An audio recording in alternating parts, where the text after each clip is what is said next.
Yes. But like the comparison, like with me and some of the other guys. So that'd be something neat to see. The Harris Center's The Pirates playing in Williams. Welcome back to Period 2. 4th of July around the corner. Baseball always has their 4th of July hats.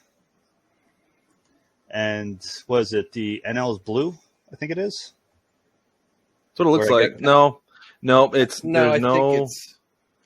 I don't think it's any discrimination as far as red or blue. It's just kind of random because I see that the Padres are red, but so are the Angels. The Yankees are blue, but so are the Dodgers. So I'm going to assume it's a home and away situation. Probably. Maybe. Now I got to do some research, Jason. Way to go. Making them do work now. Way to go. I'll check the schedule and see where people are playing on the 4th of July for you. Go ahead. So I know that online these hats have been met with either praise or hate. So I figured it was something good to talk about since we're Uni-nerds here. And one of us is a card-carrying Uniwatch member. Why not talk about it? I'm probably going to have the most extreme opinion on them, so maybe you guys go first. Well, so first off, it doesn't matter home and away because the Yankees are away on the 4th, and they're navy blue. So are the Angels, and they're red. So, but do we want to show them? Let's toss them up there real quick and show them. So, like, here's the Dodgers. It's navy blue it's a navy blue hat with a white field in the front that has like how would you describe that American flag on there? Like, tattered. Yeah, a tattered American flag, yeah. And then here's the Angels. This is the red version, red hat, same white field with another tattered American flag. And the logos, they've made them all, it looks like, red and blue, regardless of the natural color scheme. Yes. So, yeah, the only difference is, besides the logo, is just the color of the hat. Yeah, yeah. The design on the white field is the same. Yeah, I don't know. I'm kind of, to me, they don't really wow me. Like, oh wow, that's a they cool look like something hat. To me, they look like something you'd buy at a NASCAR race. Yes, exactly. Like it's just missing. It's just missing the mesh back, right? The mesh trucker back. That's the only thing. Which, based on what they did for spring training this year, I'm surprised they didn't go that direction. To be completely honest with you, with this kind of design. But I think I read that a lot of teams hated the mesh spring training. Everybody hated the mesh spring training hat. Doesn't mean that New Era cares. Well, that's because they got their money. The problem. This is the thing. So this is something we actually learned in our last interview, our last episode this week. We had David Sampson, former Miami Marlins president, on, and I asked him about this. I asked him about the process for like selecting the City Connect uniforms and things like that, and what happens with the 4th of July. And he said, well, with the City Connect, they bring you ABC, and then you choose which one you prefer, right? Which is weird to me because some of the selections that some of these teams make are terrible. But anyway, he did say though, as far as it comes to with 4th of July. Mother's Day, Father's Day, spring training, New Era comes and says, here's your hat. You're going to wear it. And the MLB says, yep, and you're going to wear it. Yeah. So, yeah. Is that just because I'm a big fan. Like a contract thing? MLB owns New Era now, so they can really do whatever they want. True. Which is, okay, so this is off topic, which is really interesting because something I've noticed recently is that Fanatics are now selling Fanatics brand hats. I've noticed that too, yeah, and some of them are actually better. I think yes, some of them are better than what you get with New Era, especially with New Era swing and misses lately. Like, man, some of those hats are so bad. Like the Scribble one, we roasted that on our show. Like it was. I didn't terrible. like the New Era / Big League Chew hats. I thought they were awful looking. Some of them are. Some of them look kind of cool, but for the most part, they're not good. No. The ones that are really bad, when we talked about this on our live last night, on Thursday night, the ones that are really bad are the New Era and the off-white hats, the one with the holes in them. Yes. I don't get it. Well, someone's selling jerseys with holes in them so they can have the holes wholly It's the same outfit. thing. It's the same company. It's Off-White. It's a high fashion brand because those jerseys cost like $1,000, and the hats cost like almost $300. Jeez. No It's thanks. bananas. I don't understand. I could do that myself. So, getting back into the hats, my thing is I think they're tacky. Yeah, I think you can do a 4th of July hat and it looks classy. I'm a big fan of a neutral color hat and then the logo being the flag, the stars and stripes, or red, white, and blue, or something. It's still tasteful. It's getting the whole 4th of July aspect in there, and it's not over the top. This looks like you said, it is a NASCAR hat, basically. Well, and the other thing with it is there are enough teams in Major League Baseball that are red and or navy blue that you don't have to go change a whole lot about it, right? No. That you can keep, like the Mariners, you can keep the navy blue hat. With the Phillies, you can keep the red hat and then just make a minor tweak by incorporating the flag into the logo if that's what you want to do. Like, you don't have to go and do this whole big thing and make it look tacky and weird like what they've done here. And at best, these would be okay for like a home run derby. A DC home run non-regular derby? season. Yeah. Yeah. A couple years ago. Yeah. I could see that, yeah. Yeah. But this does not look like something that's being worn in a serious game during the regular season. No. Right. It's distracting looking. Someone's going to buy it, and that's at the end of the day why it's done. So what do I know? But Well, I do feel like, though, like, as fans and people who appreciate uniforms, like, I feel like we have a pulse of what people like, and, like, people are going to buy these, right? Like, this is right up somebody's alley.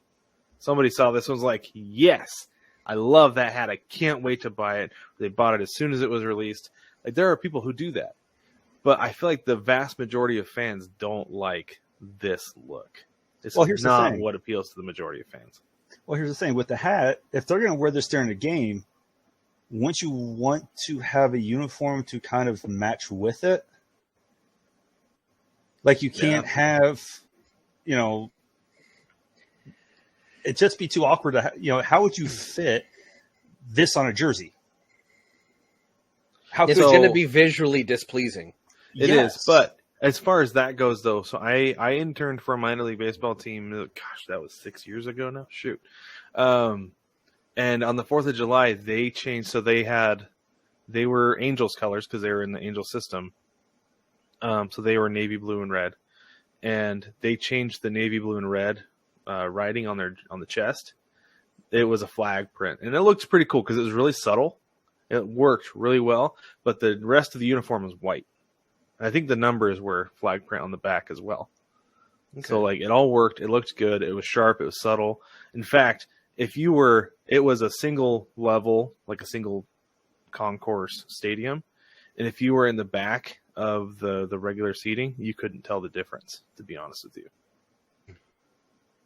So I feel like they could do that and it would be fine, but let's be serious here. If they had a matching uniform for this hat, it's going to look, and I think it's a term you used with the Colorado Rockies City Connect jersey, it's going to look like a men's travel softball team. Yes, it does. Look like a beer league softball team or a U12 travel team. Yeah, absolutely. But this is the other thing, is that the players, I think, don't really care, to be honest with you. I don't think they always they care. Get paid either way. They get paid either way. And I think the thing that they like is that they get to mix it up in subtle ways to get to wear different cleats. They'll probably get to use different bats, wear different batting gloves, wear a different arm sleeve, right? Stuff like that. They get to mix it up. And I think it's kind of like what they talk about in the NFL every year, is that they don't really care what the reason is. They just like to they just like to get to wear something different every day. Yeah. So I think that's honestly what it comes down to for the players too. And if they wear it, people are going to buy it too. I don't know that they necessarily care about that because people are going to buy stuff anyway. Well, I'm just saying, like, if somebody sees, their favorite player, hey, he's wearing it, I'm going to wear it. I mean, I'm going to buy it. To me, it's bigger than that. I mean, there's a whole jersey, like, collecting world out there where people are going to buy the jersey more so because they're completists and they collect these things. That's Right. why Nike does City Connect for MLB and City Connect for NBA, and I don't know how many different NBA jerseys Nike does for each There's so team, many. but it's more so for the collector than it is the average fan. And I think that's one of my biggest hangups with Nike is you don't need all these jerseys, but obviously someone buys them. So, Well, and one thing I feel like with baseball though, since they play so many games, it works, right? Because you've got like the Mariners, for instance. I know I always go back to them, but they're my team, so I watch them all the time. But they've got their home whites, their road grays, plus they have alternate navy, they have alternate teal, and then they have their Sunday creams, which are the old school blue and yellow. So they've got 5 different jerseys that they can wear, and I think it helps to mix it up. As somebody who played an entire summer, like we played like 60 games in like 2.5 months one time, or less than that, I think, when I was 16. We had a whole bunch of different options, and it was nice not having to go to the ballpark every day and just wear the whites, whether it was home or away, right? The more options you have, the more fun it is to go put those different uniforms on and come out looking like a different team every single day. It breaks up the monotony. So I think players really like that part of it too. I mean, going back to my favorite team, I think the Phils need just a refresh. They've had this current look for 30 years. It's time to switch it up to something. I'm a big proponent of going back to the maroon, but we don't have to go back to the powder blue. We can do a maroon with a navy, and I think that would look really sharp. That would look really sharp. That would be awesome. I think Seattle needs to mix things up too. If they don't make the playoffs this year, I think it calls for an entire uniform overhaul to get the stink off from the last 20 years. But you know what? Like that's one of those weird superstitious things that can turn a team around, though, too. I saw with the Utah Jazz the year the first time they went from the purple and gold to the mountain jersey. They made it to the finals that year.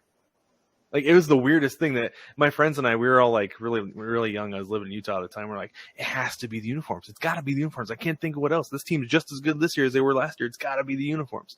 When really they were way better. But anyway, yeah, that's it felt like one of those things. The mailman and the accountant. Yes. Yeah.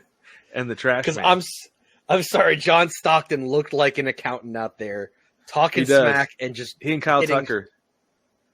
He and Kyle Tucker look like accountants. Legit. Uniforms can do that just to spark the team. You know? Yeah, I feel like they can. But hey, who knows what's going to happen with this? I mean, who knows? They might be able to make a jersey of this. Who knows? Let's hope not. Well, we can hope not, but some marketing guy is going to be sitting there like, let's try something different. Let's try to make this into a jersey to match. But then, like you said, collectors will buy it because those jersey collectors will try to find anything. You know what, though? One last thing before we end this. Going back to what you're saying about how the collectors will buy all of them just so they can complete their collection, right? So I live in Arizona. I think we established earlier. But being a Mariners fan, I'm going up to Seattle later this summer to go to a game. And I've been debating, do I want to get a jersey on this trip just to buy from the stadium just because I can? Or do I want to wait until next year when they potentially come out with a City Connect? Because I feel like that's like the cheapo average fan is like, do I want to buy it now or do I want to wait till later? I don't know. But I think that's the thing that us as fans do deal with. I mean, like, I've been honest. I've said it on the show and I've said it to you personally numerous times. I bought my last 3 jerseys, Majestic dead stock on Fanatics, where they were deeply reduced. Because I can justify $30 on a replica jersey. I can't justify $200 on a Nike replica jersey.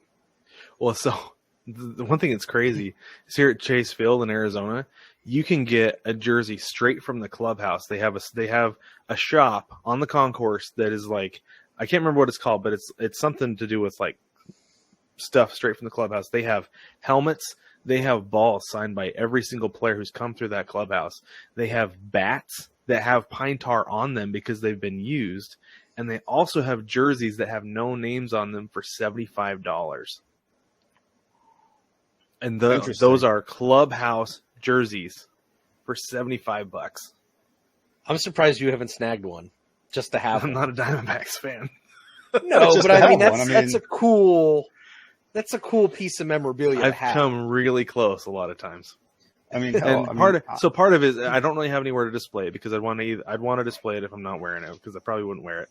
But the other thing though is that like I'm kind of waiting until I have somewhere to display a bat because I think that would be really cool. Yes. Put a bat up on a rack on my wall that has pine tar on it would be awesome. I mean, I'm just going to throw this team out there. I'm not a Penguins fan, as a lot of people know. But you give me a jersey from, let's say, early 90s. Lemieux, Barrasso, Kenny Rakic. I would have that in a heartbeat as long as the jersey is from that era. Yeah, Because I'm trying to find a Montreal jersey from, I want to say 93, I think it was. And I want to get it customized. But for me, as the type of jerseys I have all sorts. I mean, Jason can contest to this. He's seen them all. Because David's a bit of a collector when it comes to NHL jerseys. I mean, I have jerseys that teams don't exist anymore. That's awesome. From a league that doesn't even exist. Because there was one that, the International Hockey League used to have the Las Vegas Thunder. I have a jersey in my basement of the Las Vegas Thunder. Nice. That team doesn't exist for years on end. Yeah. But what's also nice is the Las Vegas Golden Knights paid homage to that. They took the design of some of it to incorporate into their jersey. But that's the type of collector I am for just trying to find these types of jerseys for my favorite player of that era. Because I have two Ray Bourque jerseys. One's an authentic Boston and one's a replica Colorado. I gotta chime in here. David was so hyped when he got this Ray Bourque jersey that the first thing he told me was, "It's authentic. You know why? It has the fight straps in it." I got it in Toronto when me and my brother went to the Hockey Hall of Fame. It was $100 for an authentic jersey. Now nothing was on it for $100.